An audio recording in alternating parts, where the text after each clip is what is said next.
Donc voilà, bonjour à tous. Je m'appelle Oscar Kamga, je suis étudiant en master à l'Université de Liège, comme on a dit, salut.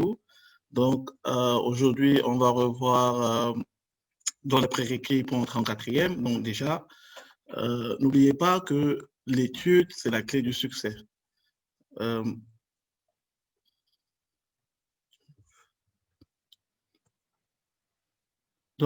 nous allons commencer déjà par un rappel d'AGEP, donc quelques prérequis d'AGEP qu'il faut savoir pour la quatrième.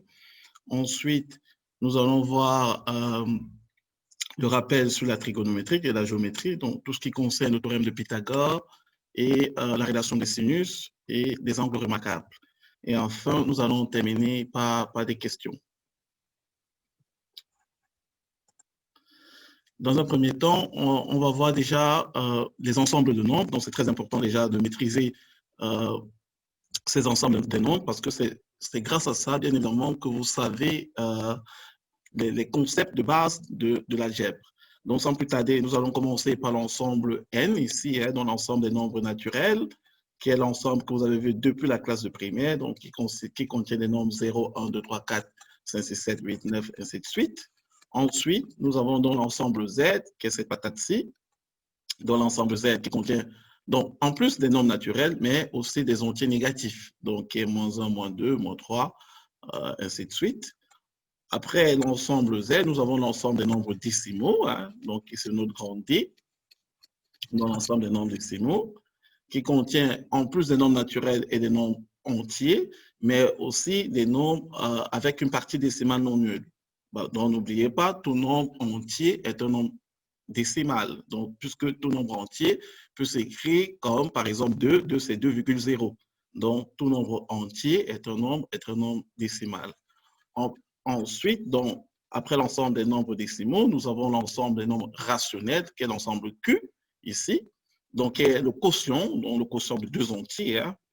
Donc, l'ensemble des nombres rationnels Q, donc c'est cette grosse patate en vert, donc qui contient donc des nombres entiers naturels, donc les nombres entiers et les nombres décimaux. Donc, et enfin, nous avons l'ensemble R, donc l'ensemble R qui est bien évidemment l'union de tous ces ensembles-là. Donc, n'oubliez pas, donc racine de 2, pi ou e, donc l'exponentielle que vous allez voir peut-être en sixième, donc ce sont des nombres irrationnels. Donc, ce sont des nombres qu'on ne peut pas écrire comme quotient de deux entiers. Donc, nous avons donc ces inclusions-là. Donc, on dit donc que N est inclus dans Z, qui est inclus dans D, qui est inclus dans Q, qui est inclus dans R. Donc, R ici, c'est l'ensemble des nombres réels.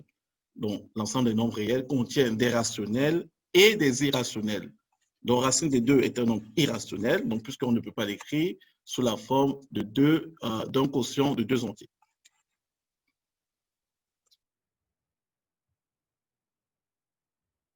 Donc, ensuite, nous allons introduire les racines carrées.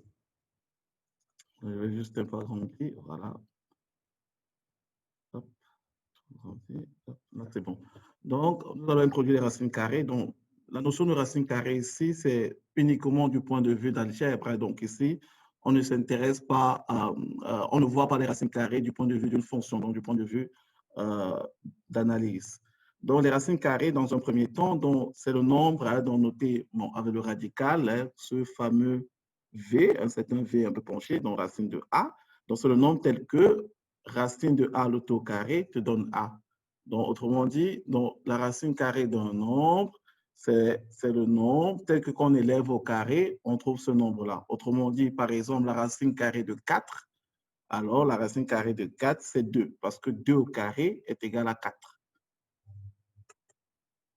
Donc, les racines carrées permettent de calculer, de réduire des expressions. Donc, notamment, nous avons deux propriétés de base de racine carrée. Donc, nous avons le produit, donc la racine carrée du produit.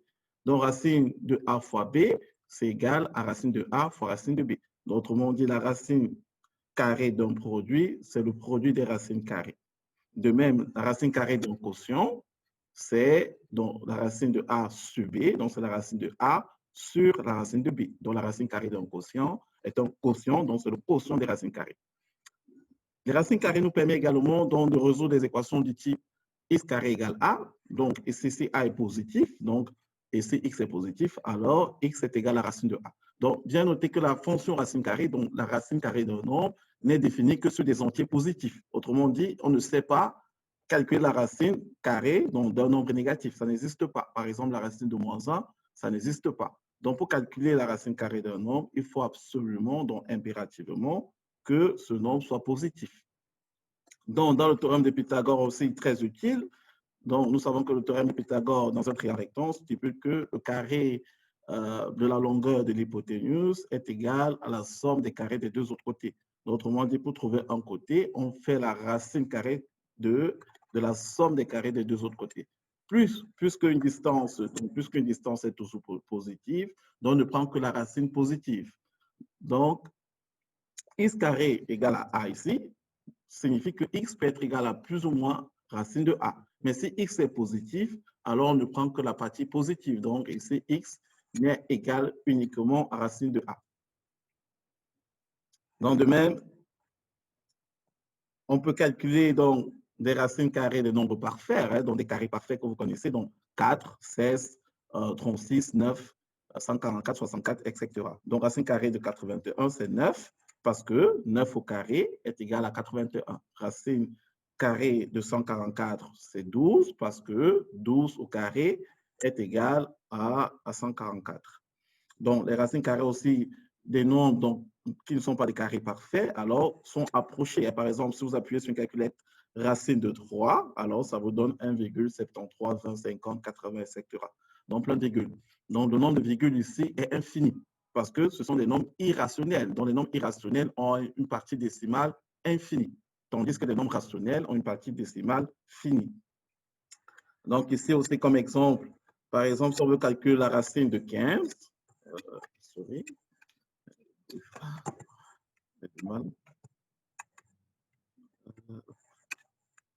Donc, la racine de 15, donc, c'est la racine de 3 fois la racine de... Donc, c'est la racine de 3 fois 5. Donc, 15, c'est 3 fois 5. Donc, ça signifie, donc, si on applique la propriété racine de a fois b, c'est égal à racine de a fois racine de b. Donc, ça nous fait racine de 3 fois racine de 5.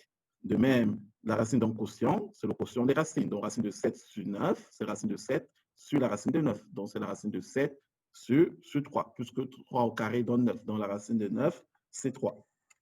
Donc, faites très, très attention. Donc, ici, j'insiste là-dessus parce que beaucoup d'élèves commettent donc cette erreur-là. Donc, ici, c'est important. Donc, c'est important ici donc, de bien préciser ceci parce que racine de a plus b est toujours différent de racine de a plus racine de b. Jamais égal. De même, racine de a moins b est toujours... Donc, racine de a moins b est toujours différent de racine de a moins racine de b. Donc, faites très attention ici. Donc, la racine de la somme est toujours différente de la somme des racines, jamais égale. De même que la racine de la différence est toujours différente de la différence des racines. Donc, comme je disais tantôt, la racine de a est toujours positive, donc c'est une fonction, bon, du point de vue de fonction, donc c'est une fonction qui vit dans 0 plus infini, donc dans son domaine c'est 0 plus infini, et son image, c'est-à-dire envoie dans 0 plus infini. Donc ça mange des nombres positifs et ça renvoie des nombres positifs. Donc ce symbole se note le radical, hein, dans le symbole V, se note radical, et bien évidemment, ça se trouve sur votre calculatrice. Maintenant, la dernière propriété sur les racines, c'est la réduction des expressions. Donc, on peut utiliser des racines aussi pour réduire des expressions, donc plus facilement. Mais pour cela, il faut bien évidemment qu'on ait le même radical. Donc, si on a A racine de C plus B racine de C, alors ça fait A plus B racine de C. Donc, ici, puisqu'on a le même radical, alors on peut les additionner. Ils font partie de la même famille. Donc, des poids avec des poids. Donc, on additionne vraiment des mêmes choses, donc des choses qui appartiennent à la même famille ensemble. Donc, si par exemple, j'avais plutôt racine de B là et racine de C ici, alors je ne sais rien faire. On ne sait rien faire. Donc, exemple, A qui est égal à racine de 5 plus racine de 20, alors on décompose 20. 20, c'est 4 fois 5. Donc, ça fait racine de 5 plus racine de 4 fois 5. Racine de 4, c'est 2, puisque 2 au carré, ça fait 4. Donc, ça me fait 2 racines de 5 ici, plus racine de 5. Maintenant, j'additionne les coefficients qui sont devant les racines. Donc, racine de 5, c'est 1 fois racine de 5. Donc, s'il n'y a rien devant, ça signifie qu'il y a 1. Donc, 1 fois racine de 5, donc 1. plus 2, donc ça me fait 3. Donc, ça me fait 3 racines de 5 au total. Donc, comme je disais tantôt, donc, c'est très important que, bien évidemment, le radical soit pareil. Si le radical n'est pas pareil, alors, ça a bougé. Si le radical n'est pas pareil, alors on ne peut pas additionner les coefficients devant les racines. Donc, c'est important d'avoir le même radical. Donc, si on n'a pas le même radical, alors on ne sait pas simplifier une expression contenant des racines. Donc, c'est très important dans ce cas-là.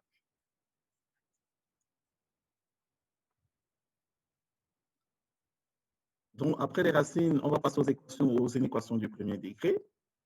Donc, c'est très important de maîtriser ça. C'est vrai, vous allez voir maintenant, en quatrième, on voit plus maintenant les équations du second degré et du degré 3. Hein. Mais ici, c'est quand même déjà la base. Donc, c'est important de maîtriser déjà ces équations de premier degré. Donc, la résolution de ces équations-là. Donc, une équation du premier degré, c'est écrit sous la forme x.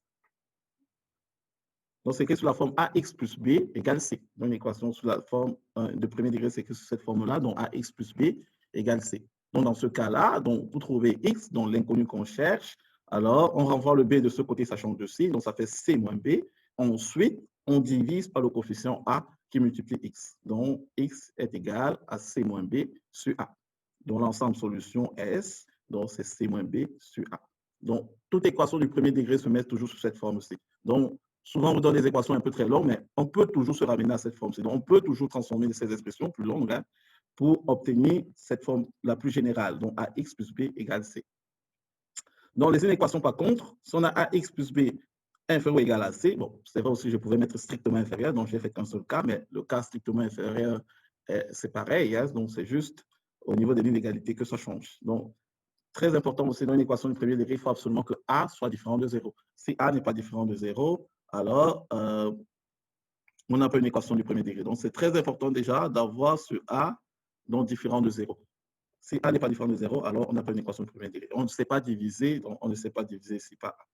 Donc, c'est très important. Donc, je reviens donc sur les inéquations. Donc, l'inégalité ici, donc je peux bien mettre strictement inférieur. Donc, ça marche aussi. Mais c'est juste là que ça change. Hein. Donc, si A est positif, dans ce cas, donc ici, il faut tenir compte du signe de A. Parce que si on multiplie une équation par un nombre négatif, alors on change l'inégalité. Donc, c'est très important là. Donc, si A est positif, l'inégalité ne change pas. Donc, ça peut être aussi strictement inférieur ici. Alors, S, dont l'ensemble solution, ce sera moins l'infini, donc c'est-à-dire on quitte de l'infiniment petit, donc puisque x est plus petit que c moins b sur a, donc l'ensemble solution, ce sera moins l'infini, donc ou une flèche, hein, ça dépend des écoles, donc d'autres le notent comme ça, avec une flèche. Donc, moins l'infini, donc c'est-à-dire on quitte vraiment de l'infiniment petit jusqu'à cette valeur, c'est c moins b sur a. Donc, si l'inégalité est également stricte, alors ici, on ouvre complètement l'intervalle. Donc, ce sera l'intervalle ouvert, donc moins l'infini, C moins B sur A. Si, bien évidemment, l'inégalité est stricte, donc c'est-à-dire strictement inférieure à C. Donc, de même, si R est négatif, dans ce cas, l'inégalité change de signe. Donc, l'inégalité change, autant pour moi. Donc, si R est négatif, l'inégalité change. On aura plutôt X ici, donc plus grand ou égal. Hein. Donc, si je considère l'inégalité inférieure ou égale, alors X sera plus grand ou égal à C moins B sur A. Mais si je considère l'inégalité strictement plus petite, alors X sera aussi strictement plus grand que C moins B sur A. Et dans ce cas, l'ensemble solution, donc puisque X est plus grand que C moins B sur A, donc on commence à C moins B sur A et on continue jusqu'à plus infini. Donc on met justement une flèche ici pour dire souvent que ça continue, donc on continue. Donc c'est C moins B sur A plus infini. Mais dans ce cas, maintenant, si dans le cas où l'inégalité est stricte, donc strictement inférieure, donc le S ici, on ouvre ici, hein, donc on ouvre notre intervalle, c'est pour dire qu'on ne prend pas ce nombre-ci, puisque l'inégalité est stricte. Donc, c'est pareil ici. Donc, si on a une inéquation AX plus B supérieur ou égal à C, alors, si A est positif, alors l'inégalité ne change pas. Donc, on aura X supérieur ou égal à C moins B sur A. Et l'ensemble solution va quitter de C moins B sur A jusqu'à plus infini. Donc, ça, c'est le cas où A est positif. Donc, c'est important. Donc, si A est positif, l'inégalité ne change jamais. Mais si A est négatif, alors l'inégalité change. Donc, l'inégalité qui était supérieure ou égale devient inférieure ou égale. Toujours à cette valeur, c'est moins B sur A. Et l'ensemble solution également. Donc, puisque c'est inférieur, donc ça veut dire qu'on quitte de l'infiniment petit hein, jusqu'à cette valeur, c'est moins B C moins B sur A. Donc, pour illustrer donc ceci, on va donc faire un exemple. Voilà, donc exemple. Donc, si on considère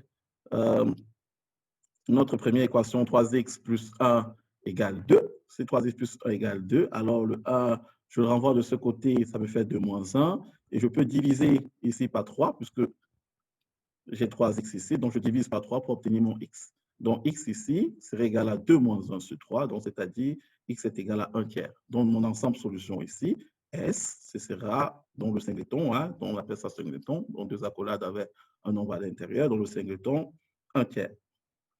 Maintenant, si je résous l'équation 3x plus 5 inférieur ou égal à 4, dans ce cas, si j'applique la théorie, donc ça veut dire je renvoie le 5, donc c'était moins ici, donc il y a un moins là, donc faute de frappe. À la place de plus, c'est moins. Donc ça fait 4 moins 5 sur 3. Donc ici, ça me fait moins 1 tiers, en fait.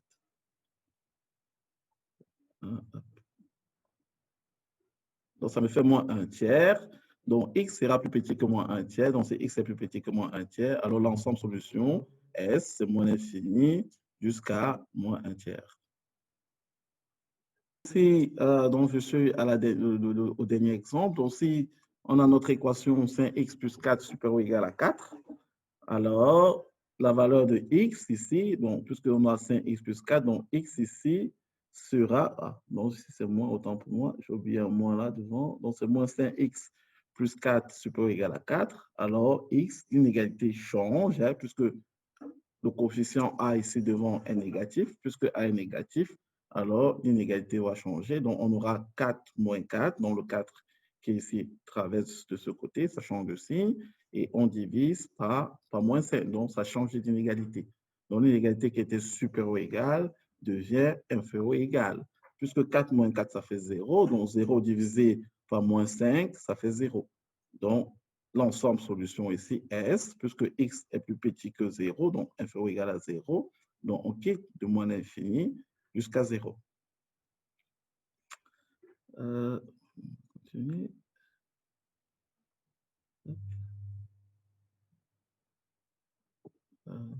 Pas bien placer ça. Oui, donc maintenant on va introduire les puissances. Hein. Donc on va maintenant revoir rapidement les puissances, donc les puissances entières, donc les nombres entiers. Donc ici, une puissance dont est toujours définie par une base qui est A, donc ceci c'est la base, hein, donc A la base, et N c'est l'exposant. Donc, on a une base et on a un exposant. Donc, A exposant N, c'est A fois A, N fois. A fois A, N fois. Donc, A c'est la base et N c'est l'exposant. Donc, N est un entier, donc ça peut être un entier ici, hein, donc N est un naturel, dans ce cas-ci, et A est un réel, donc puisque la base, elle est réelle. Donc, par convention, on va noter donc que A exposant 0, ça vaut A. A exposant 1, ça vaut A. A exposant moins 1, ça fait 1 sur A. Donc, c'est l'inverse de A. Et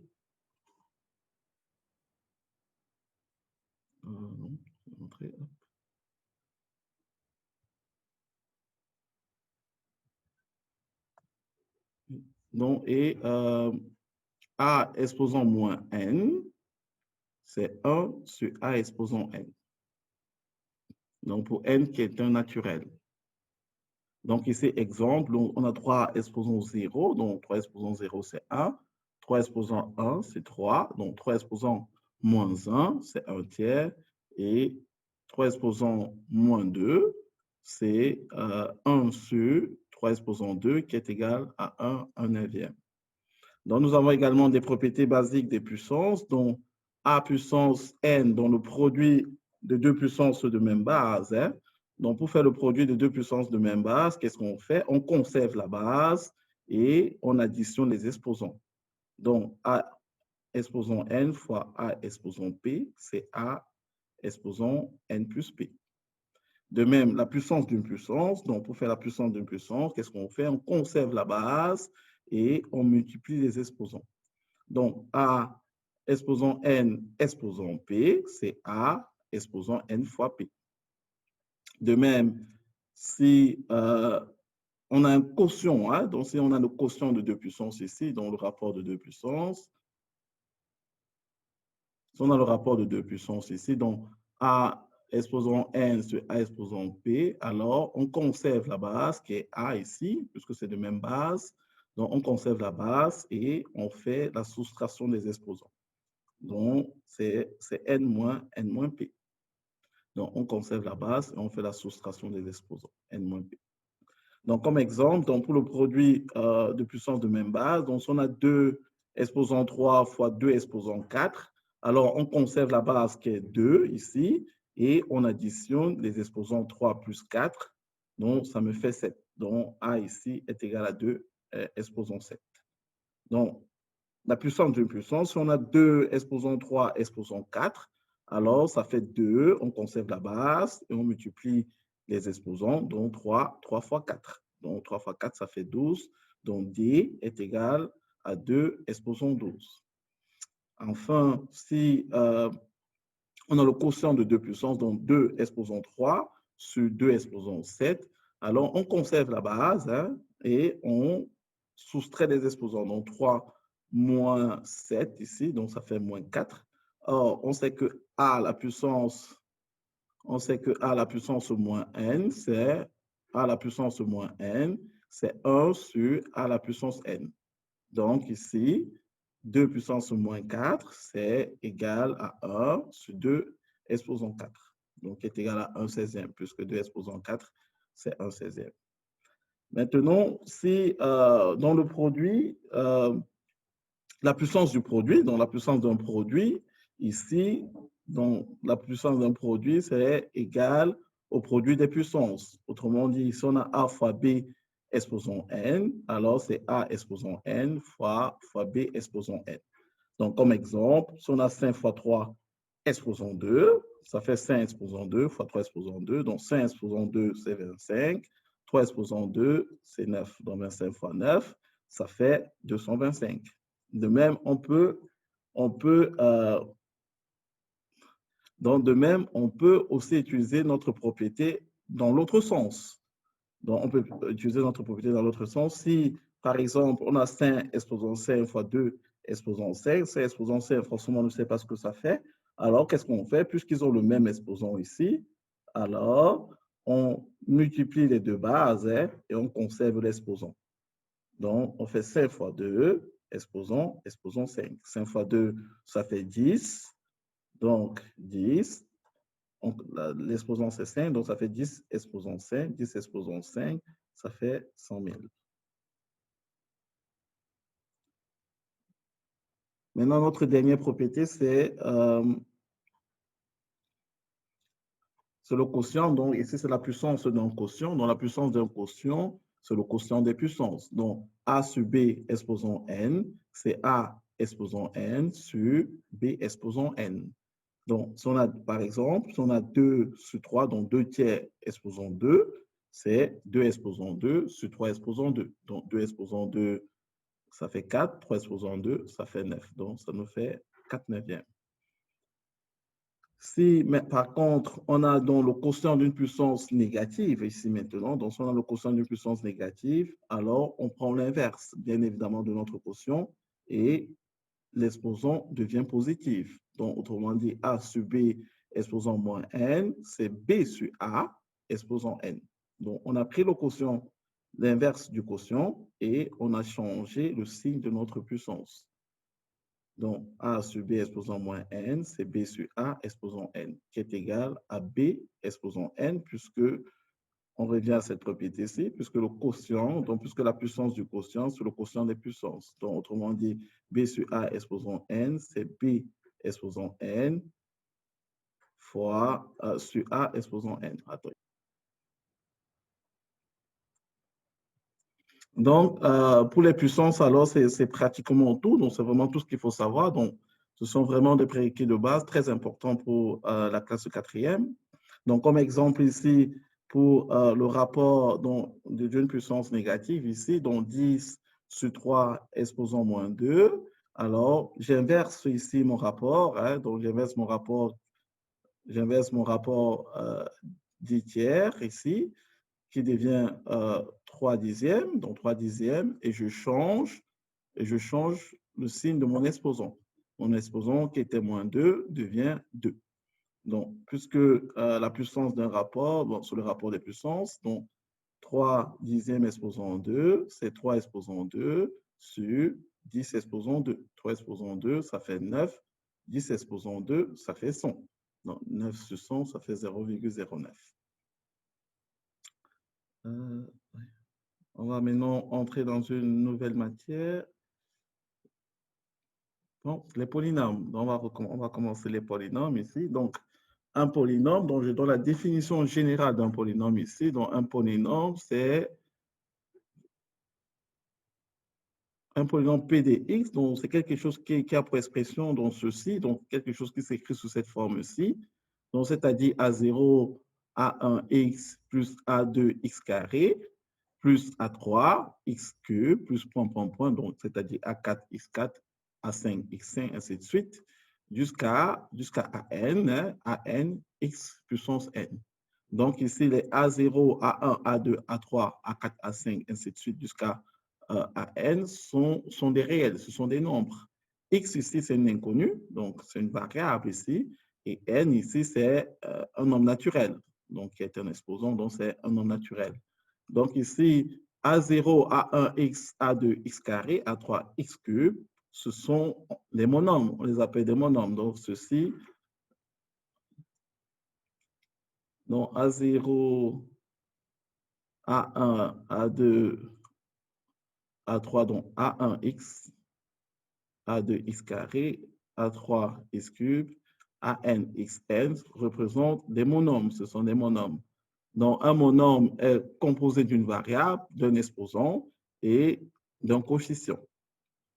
Donc, le coefficient, le nombre qui est devant s'appelle coefficient. L'exposant qui est ici s'appelle le degré. C'est le degré. Donc, ceci, par exemple, c'est le degré du monome A3x3. Donc, c'est le degré 3. Donc, le degré, donc 3 ici, représente le degré de notre monome, donc A3x3. Et de même ici, ANxn, son degré, c'est n. Donc, A2x carré, son degré, c'est 2. Donc, un polynôme n'est qu'une somme de monomes. Donc, pour avoir un polynôme, il suffit que j'additionne une somme de monomes.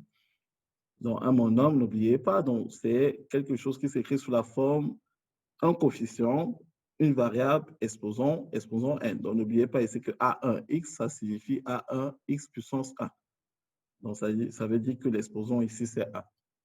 Donc, comme exemple, ici, pour illustrer ce que je viens de dire, donc, si j'ai un polynôme 2x carré plus 4x moins 6, alors 2x carré, c'est 2 fois x carré, il faut bien le noter. Hein. Donc, 2 représente ici le coefficient de mon monome 2x carré, et x, c'est ma variable, et 2 ici, c'est le degré. C'est le degré, bien évidemment, de mon monome. Donc ici, mon polynôme est formé de 3 monômes. Donc le premier monôme, c'est 2x carré. Le deuxième monôme, c'est 4x. Et le troisième monôme, c'est moins 6. Donc le degré de mon polynôme maintenant, ce sera le degré donc, du monôme ayant le plus haut degré. Puisque ici, j'ai 3 monômes. Et celui-ci, il est de degré 2. Celui-ci est de degré 1. Et celui-ci est de degré 0. Donc, n'oubliez pas, une constante est un polynôme de degré 0. Donc, par exemple, je peux 4, 2, 1, 0 ou 5, ce sont des polynômes de degré 0. Ce sont des constantes.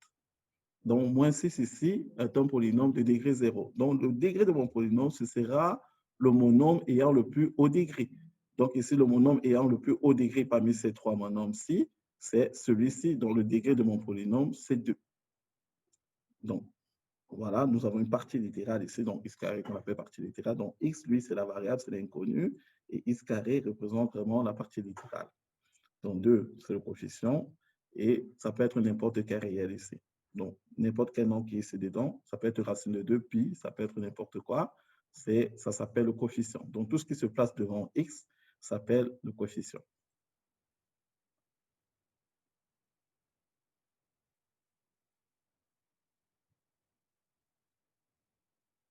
Donc, on peut faire quelques opérations sur les polynômes. Donc, on peut faire quelques opérations sur les polynômes.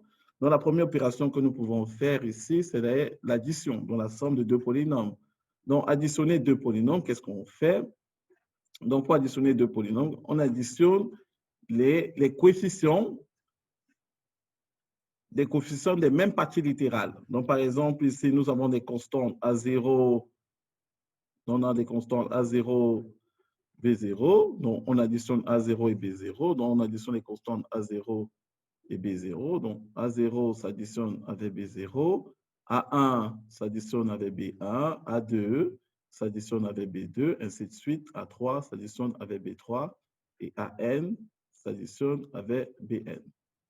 Donc, faites très attention, on ne peut pas, par exemple, additionner A2 et B3, puisqu'ils n'ont pas la même partie littérale. Donc, ici, la partie littérale, c'est x carré pour A2.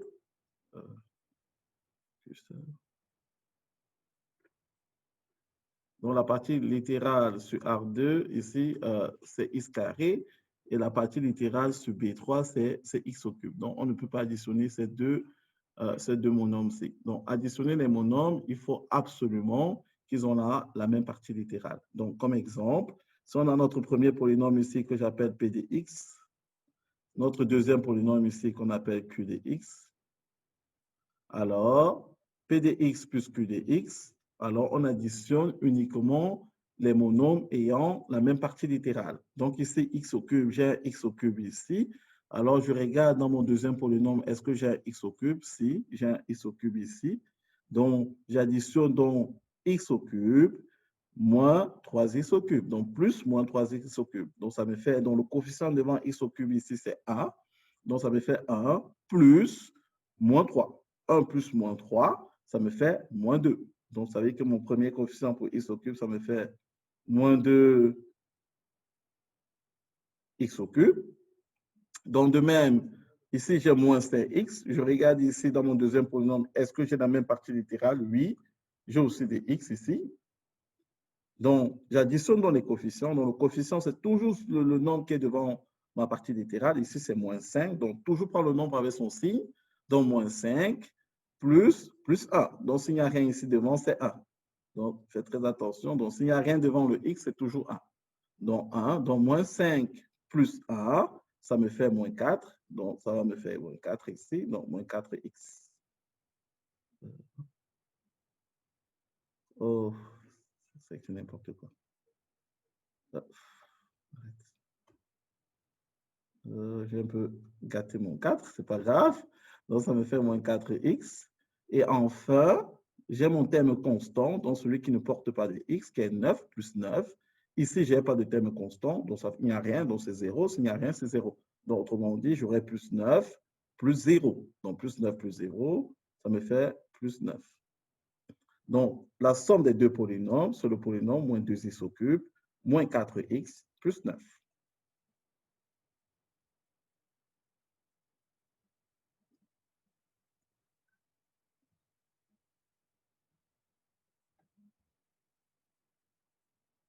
Donc, de même, également, qu'on peut faire l'addition, on peut aussi faire la soustraction de deux polynômes. Dans la soustraction des deux polynômes se fait exactement comme l'addition. Hein. Donc, il suffit bien évidemment de soustraire des coefficients des mêmes parties littérales. Donc, autrement dit, donc, si je reviens ici, donc A0 et B0, ils ont la même partie littérale puisque ce sont des constantes. Hein. Donc, ils n'ont pas de variable x. Donc, A0, B0, donc je peux les additionner. Je peux les soustraire dans ce cas-ci. Bon, si nous sommes à la soustraction. Donc, A0, B0,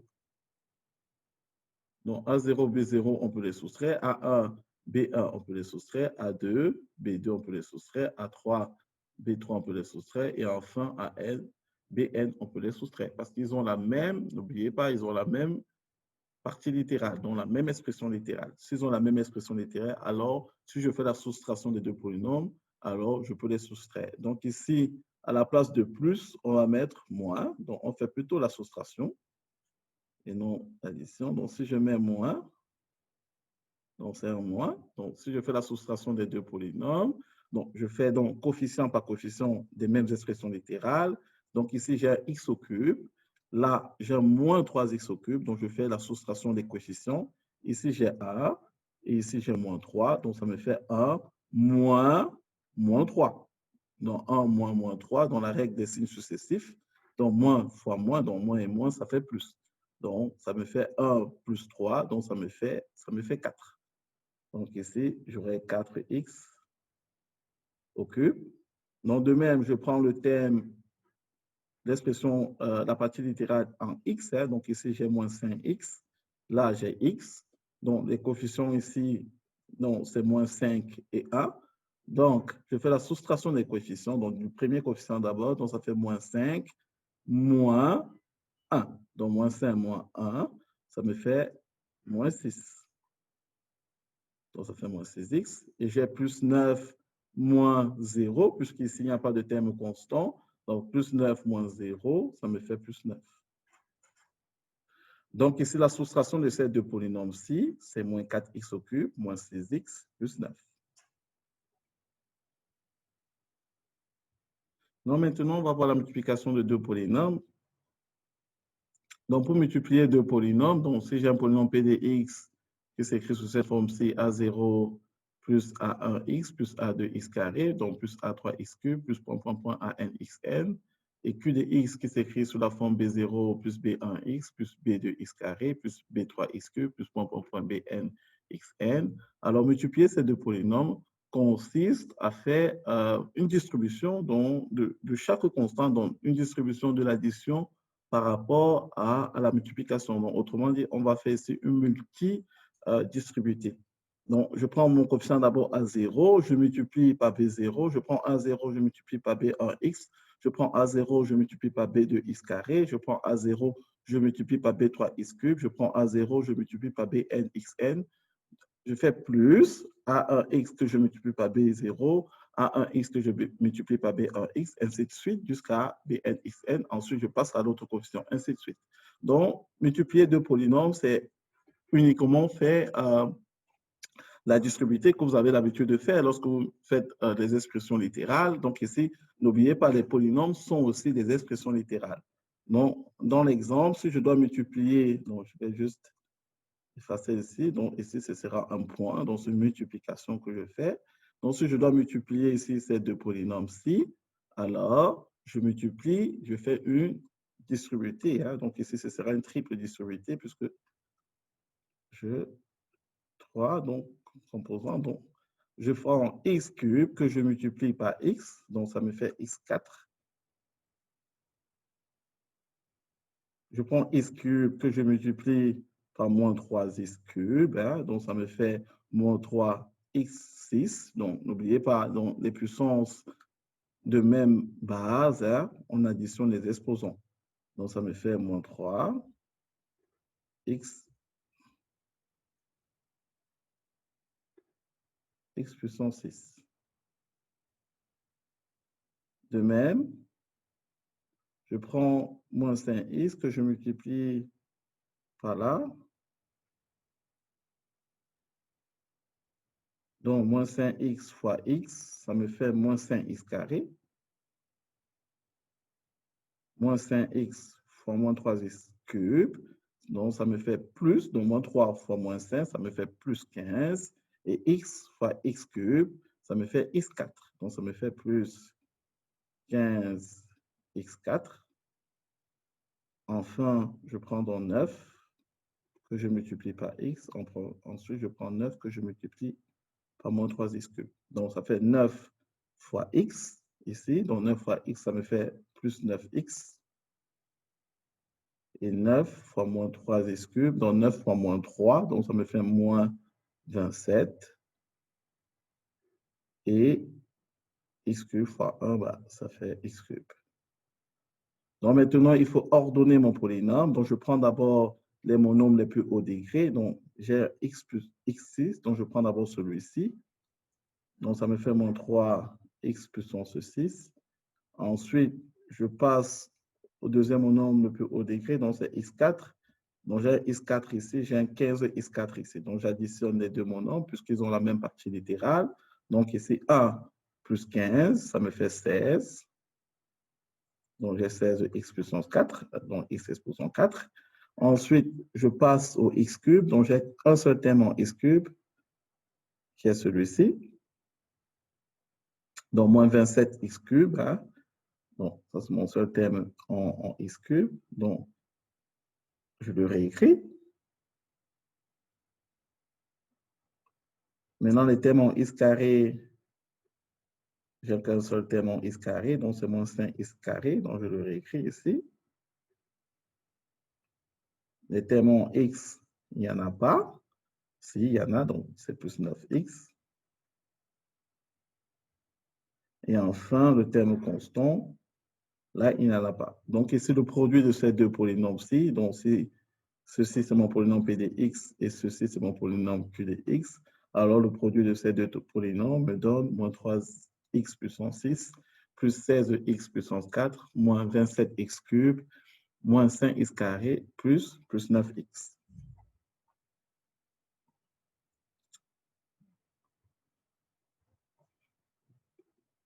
Non, donc, on a fait l'addition, la soustraction et la multiplication de deux polynômes. Maintenant, on peut voir la division de deux polynômes, comment ça se passe. Donc, diviser déjà deux polynômes, donc c'est important. Il suffit, donc, pour pouvoir diviser deux polynômes, il faut impérativement que le dividende soit, le degré du dividende soit plus grand ou égal, hein, donc soit supérieur ou égal au degré du diviseur. Donc, si le degré du dividende n'est pas plus grand ou égal au degré du diviseur, alors on ne saurait pas diviser deux polynômes. Donc, ici, donc, diviser deux polynômes, on peut soit utiliser la division euclidienne que vous avez vue, soit utiliser la méthode de 1-1. Mais la méthode de 1-1 nous permet de diviser de diviser un polynôme ne s'applique que si le diviseur est un polynôme du premier degré. Un polynôme de premier degré dont le coefficient de x vaut 1. Donc, par exemple, ici, pour la méthode 1-1, je ne peux pas utiliser si, par exemple, on m'a mis un 2x ici. On ne peut pas utiliser 1-1. Donc, 1-1 ne s'applique uniquement pour lorsque le diviseur s'écrit sous la forme x moins a. Donc, c'est important. Donc, pour appliquer 1-1, il faut absolument que le diviseur s'écrit sous cette forme-ci, x moins a. Donc, par exemple, si j'ai 3x moins 2, alors je ne peux pas appliquer 1-1. Impossible. Donc, et si j'ai aussi, par exemple, x carré moins 2 comme diviseur, alors je ne peux pas appliquer 1. Donc là, dans ce cas-ci, je suis obligé d'appliquer la division euclidienne. Donc, appliquer la division euclidienne, c'est exactement comme vous faites la division des nombres, hein, donc depuis la classe de primaire.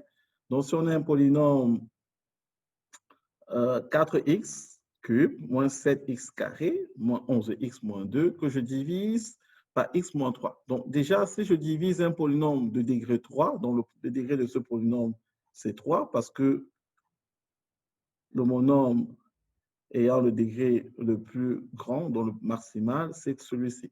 Et son degré, c'est 3. Donc, c'est le degré, donc ceci représente le degré de mon polynôme, puisque c'est le monôme ayant le plus haut degré. Donc, ici, c'est le degré du monôme ayant le plus haut degré. Donc ici, mon polynôme, c'est de degré 3. Donc je divise par un polynôme de degré 1. Donc ce polynôme-ci, x moins 3, c'est de degré 1, parce que c'est 1 ici. Donc c'est x puissance 1, x exposant 1, moins 3. Donc le degré de ce polynôme, c'est 1. Donc je divise un polynôme de degré 3 par un polynôme de degré 1. Alors forcément, j'obtiens un polynôme de degré 2 comme quotient. Donc, je sais que je vais obtenir un polynôme de degré 2 comme quotient. Donc ici, il me faut juste déterminer les coefficients que je dois mettre ici pour obtenir mon polynôme de degré 2. Et forcément, il doit avoir reste. Soit le reste est nul, soit le reste est un nombre. Donc ici, il suffit juste donc, de déterminer donc, ces coefficients-ci pour avoir ma division. Donc ici, je réécris dans le dividende ici, donc qui est 4x cube moins 7x carré moins 11x moins 2, que je divise par x moins 3. Donc ici, qu'est-ce que je fais? Donc j'ai 4x cube, donc je prends toujours d'abord le premier.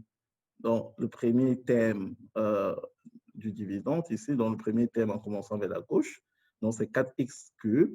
Donc je regarde combien de fois x va dans 4x cube. Combien de fois x va dans 4x cube? Donc il faut multiplier, donc x va dans 4x cube, 4x carré fois. Donc il faut multiplier x par 4x carré pour obtenir 4x cube. Donc, le principe est simple. Hein. Donc, ici, j'ai 4x cube. Donc, déjà, j'ai un coefficient 4. Ici, je n'ai pas de coefficient, donc il me faut un 4 déjà. Là, j'ai un x cube. Ici, j'ai un x. Bah, il me faut un x carré pour compléter, pour arriver à x cube. Donc, ça me fait 4x carré. Donc, 4x carré que je multiplie ici. Donc, 4x carré fois x, ça me fait 4x cube. Et 4x carré fois 3, fois moins 3, donc avec le signe, donc fois moins 3, ça me fait moins 12x carré. Donc, j'écris moins 12x carré ici, mais je dois faire la soustraction. Donc, si je dois faire la soustraction, donc 4x cube que j'avais écrit, donc ça devient moins 4x cube, et moins 12x carré que j'avais écrit, quand je fais la soustraction, je multiplie par moins 1, donc ça devient plus 12x carré. Donc, les 4x cube moins 4x cube se tuent, ça fait 0 ici. Donc, ça me fait moins 7x carré plus 12x carré. Donc, quand j'additionne moins 7 plus 12, ça me fait 5x carré. Donc, moins 7 plus 12, ça fait 5. Donc, ça fait 5x carré. Donc, je réécris bien évidemment ce qui reste. Donc, ce que je n'ai pas touché, c'est ça. Donc, c'est moins 11x moins 2. Ben, j'aurais fait le même procédé. Donc, ici, j'ai 5x carré, donc je prends uniquement le premier terme, donc 5x carré, ben, j'ai que x ici. Déjà, donc j'ai que x, donc je n'ai pas 5, donc il me faut un 5, donc je mets plus 5. Ensuite, j'ai que x, il me faut un x carré, donc je multiplie par x, donc ça me fait 5x. Donc, je multiplie 5x fois x, ça me fait 5x carré. Je multiplie 5x fois moins 3, ça me fait moins 15x. Maintenant, je fais la soustraction moins. Donc, c'est-à-dire, je prends le polynôme opposé. Donc, ici, j'avais 5x carré, je multiplie par moins, ça me fait moins 5x carré. Ici, j'avais moins 15x, je multiplie par moins, ça me fait plus 15x. Et je fais l'addition. Donc, l'addition se fait ici. Donc, l'addition des deux polynômes. Donc, 5x carré moins 5x carré, ça fait 0. Et ici, moins 5x, moins 11x plus 15x, donc ça me fait 4x. Là, maintenant, il ne reste que ceci. Donc, j'abaisse le 2, donc je le fais descendre. Je fais descendre mon moins 2, donc j'ai 4x moins 2. Donc, maintenant, j'ai x ici, et là, j'ai 4x. Donc, je prends toujours mon premier terme. Donc, j'ai 4x, là, j'ai x. Donc, il me faut donc, multiplier par plus 4. Donc, ça fait plus 4. Donc, plus 4 fois x, ça me fait plus 4x, plus 4 fois moins 3, ça me fait moins 12. Je prends le polynôme opposé, donc je multiplie par moins. Donc, ça me fait moins 4x plus 12. 4x moins 4x, ça fait 0. Et moins 2 plus 12, ça me fait 10. Donc ici, il reste 10. 10, son degré, c'est 0. Donc le degré de 10, c'est 0 de ce polynôme-ci. Donc, égal 10. Donc le polynôme égal à 10, son degré, c'est 0. C'est plus petit que le degré du diviseur parce que le degré du diviseur, c'est 1. Donc, on peut s'arrêter. Donc, à chaque fois que le degré de mon reste est plus petit que le degré de mon diviseur, alors la division s'arrête. Donc, ici, mon quotient, c'est 4x carré plus 1x plus 4. Et mon reste, c'est 10. Donc, ça veut dire que le polynôme, le dividende, alors, est égal au diviseur fois le quotient plus le reste. Donc, diviseur, c'est D. Donc, le quotient qu'on a trouvé, c'est Q. Et le reste aussi qu'on a trouvé, c'est R.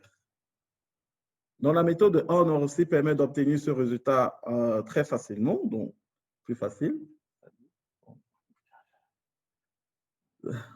Donc, la méthode de OR permet aussi d'obtenir ce résultat très, très facilement. Donc, pour appliquer cette méthode, elle est simple. Hein. Donc, ici, il suffit juste de prendre notre polynôme qu'on avait dans le dividende ici, donc le polynôme qu'on veut diviser, de mettre ces coefficients, donc de tracer ces deux lignes. Donc, pour faire la méthode de OR, il suffit de tracer deux lignes verticales, donc une ligne verticale là et une ligne verticale ici. Donc, on trace deux lignes verticales. Dans les deux lignes verticales, on met les coefficients de notre polynôme, sauf le terme constant. Le terme constant, on le met après. Donc ici, il faut les ordonner les coefficients de notre polynôme. Donc ici, notre polynôme, on ordonne les coefficients. Donc ici, on met d'abord 4. Donc 4, qui représente le coefficient de x cube. Hein. Ensuite, on met moins 7, qui représente le coefficient de x carré. Ensuite, on met moins 11, qui représente le coefficient de x. Et moins 2, après là-bas, qui représente le terme constant. ici, on veut diviser par x moins 3. Donc, ici, le A représente 3. Ici, donc, puisque on veut diviser par x moins 3, donc le A représente 3.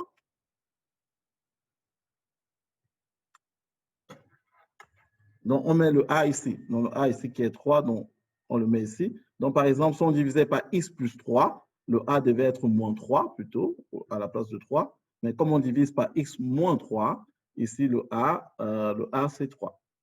Donc, on met le 3 là. Donc, la première des choses à faire, c'est que le premier coefficient, donc le 4, il faut toujours l'abaisser. Le 4, on l'abaisse. Donc, 4, on l'abaisse, on a 4. Ensuite, qu'est-ce qu'on fait? Une fois qu'on a abaissé le premier coefficient 4, on multiplie 4 par 3. Donc, 4 fois 3, ça fait 12. Le 12 qu'on obtient, on le réécrit ici, en bas du deuxième coefficient. Donc, on réécrit le 12 en bas du deuxième coefficient. Donc, le 12, il est là. Maintenant, on fait l'addition. Moins 7 plus 12, ça me fait 5. On refait la même chose. Une fois qu'on a notre 5 en bas, on le multiplie par 3. 5 fois 3, ça fait 15. On l'écrit en bas du troisième coefficient et on fait l'addition. Moins 11 plus 15, ça fait 4. On fait la même chose. On prend 4, on multiplie par 3. 4 fois 3, ça fait 12. Et on fait l'addition. Moins 2 plus 12, ça fait 10.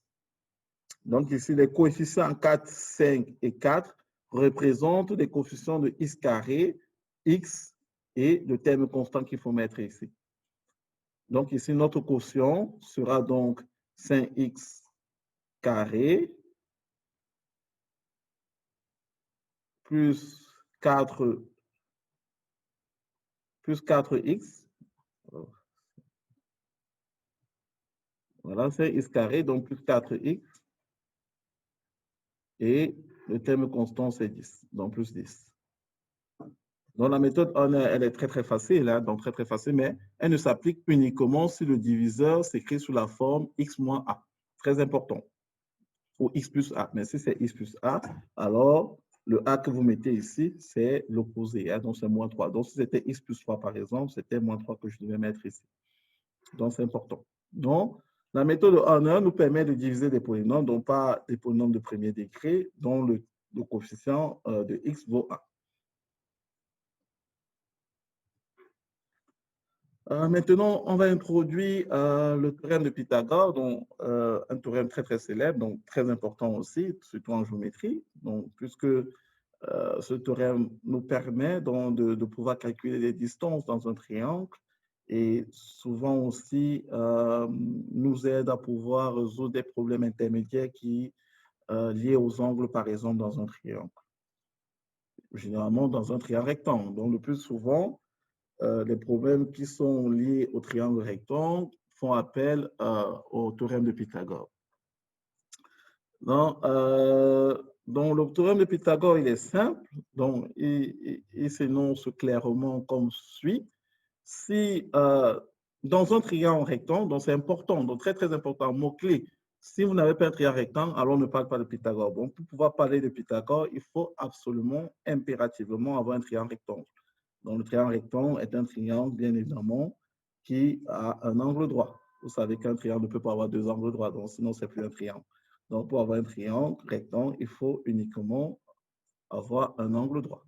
Donc, si j'ai un angle droit, alors j'ai un triangle rectangle. Donc, dans un triangle rectangle, quelconque, un rectangle, que ce soit en B, que ce soit en C, que ce soit en A, alors, si j'ai un triangle rectangle, alors je sais que Pythagore dit que si j'ai un triangle rectangle, alors le carré de la longueur de l'hypoténuse ici, donc ça c'est notre hypoténuse, donc c'est le plus grand côté de notre triangle, hein, et c'est le côté toujours opposé à l'angle droit. L'hypoténuse, c'est le côté opposé à l'angle droit. Donc le carré de l'hypoténuse est égal à la somme des carrés des deux autres côtés. Ça c'est Pythagore. Donc dans un triangle rectangle, le carré de l'hypoténuse est égal à la somme des carrés des deux autres côtés. Donc, autrement dit, BC carré, donc la distance de BC carré, qui est l'hypoténuse, est égale à AB carré plus AC carré. Donc, nous avons un petit exemple pour illustrer ça. Donc, on a notre triangle ABC, rectangle en A. On a le côté AC qui vaut 3 cm et AB qui vaut 4 cm. Et ici, on nous demande de calculer BC. Ben, on applique, puisque le triangle est rectangle, donc c'est clair, donc puisque le triangle est rectangle, alors d'après Pythagore, on sait que BC carré, c'est égal à AB carré plus AC carré.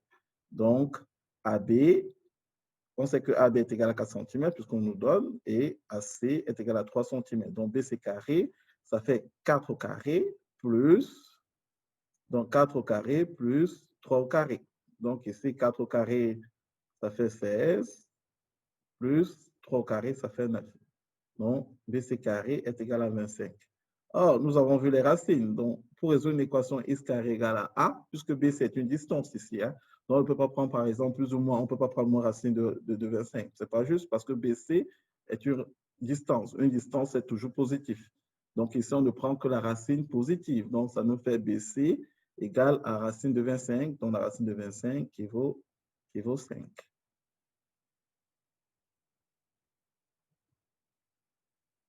La réciproque du théorème de Pythagore, ben, la réciproque une réciproque, c'est l'inverse, en fait. Donc, c'est l'inverse. Donc, la réciproque du théorème de Pythagore stipule que si dans un triangle quelconque, donc si vous avez un triangle quelconque, ici, bon, je dessine un triangle quelconque, je m'en fous, donc l'essentiel, c'est juste d'avoir un triangle. Donc, si j'ai un triangle quelconque A, B et C, donc je ne sais pas que le triangle est rectangle. Si dans un triangle quelconque, j'ai ces relations-ci, donc si j'ai BC carré, par exemple, égal à AB carré plus AC carré, alors, si j'ai ces relations-ci, alors, le triangle est rectangle. Donc, ça signifie que mon triangle est rectangle. Donc, c'est ça la réciproque de Pythagore. Donc, ça veut dire que si on me donne un triangle, si on me demande de montrer qu'un triangle est rectangle, qu'est-ce que je fais? Je prends la longueur, donc la plus grande longueur, que je lève au carré, et je vérifie que c'est égal à la somme des à la somme des carrés des deux autres longueurs. Donc, si j'ai un triangle quelconque, comme ce triangle ABC, alors, puisque la plus grande longueur c'est BC, bah, je calcule BC carré et je vérifie si BC carré est égal à la somme de AB carré plus AC carré. Si c'est égal à la somme, alors c'est un triangle rectangle. Donc, c'est d'après la réciproque de Pythagore. Donc, la réciproque de Pythagore permet de démontrer qu'un triangle est rectangle.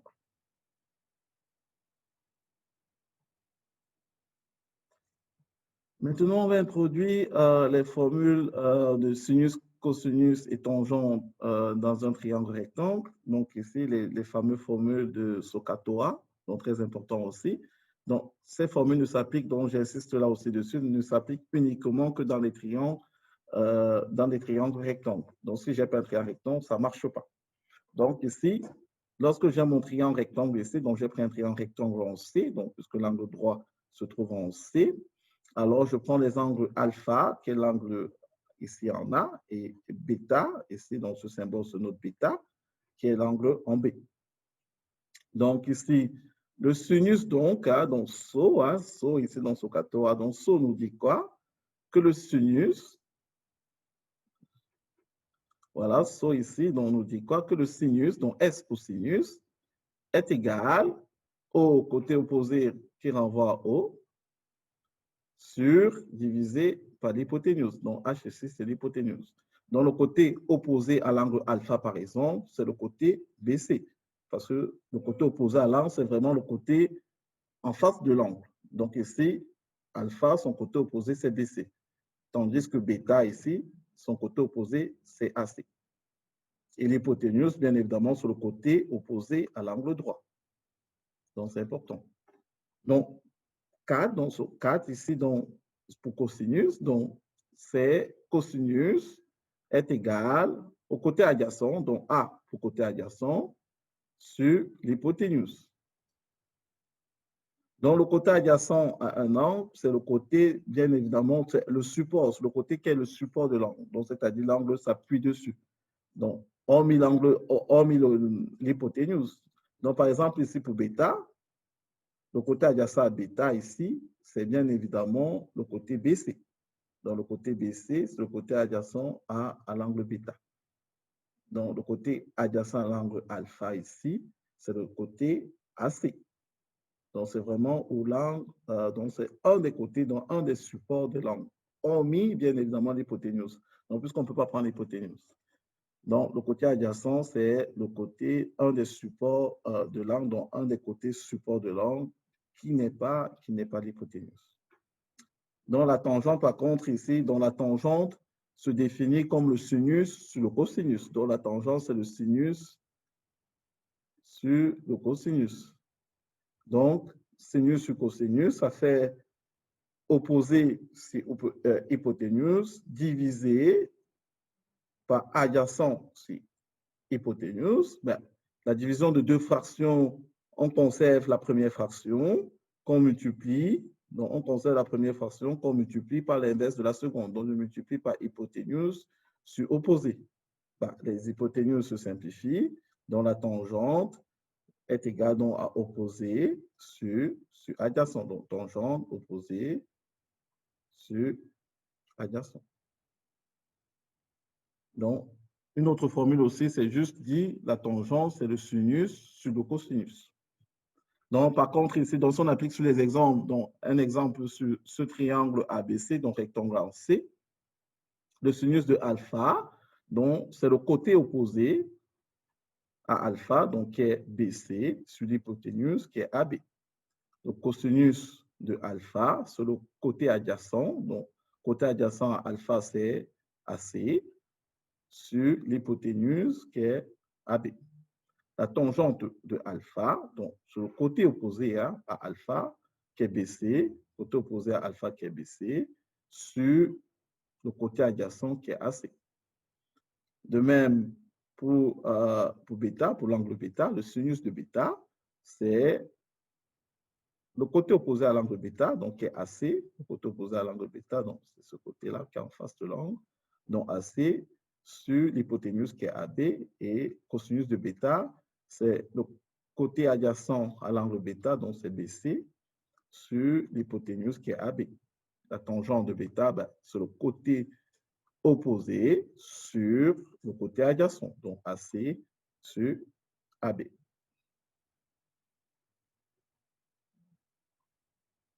Ah non, il y a une erreur quand même. Donc, c'est AC sur, donc, côté adjacent à bêta, non, sur BC, c'est ça. Donc, la tangente de bêta sur le côté opposé, donc qui est AC, sur le côté adjacent qui est BC.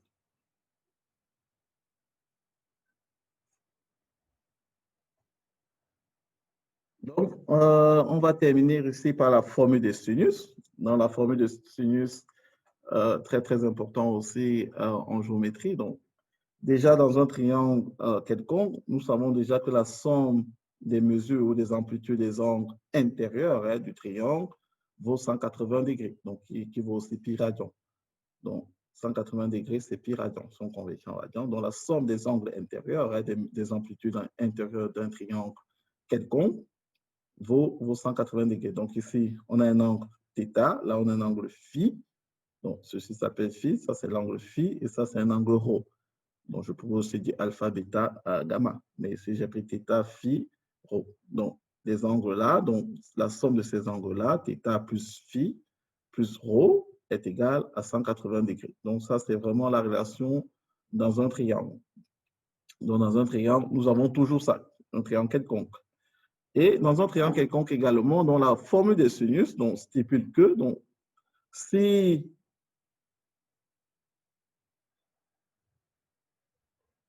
la distance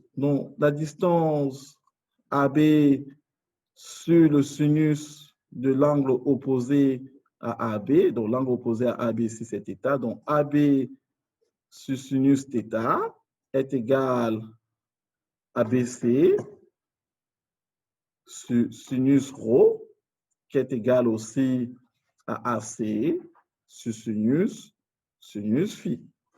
Donc, la distance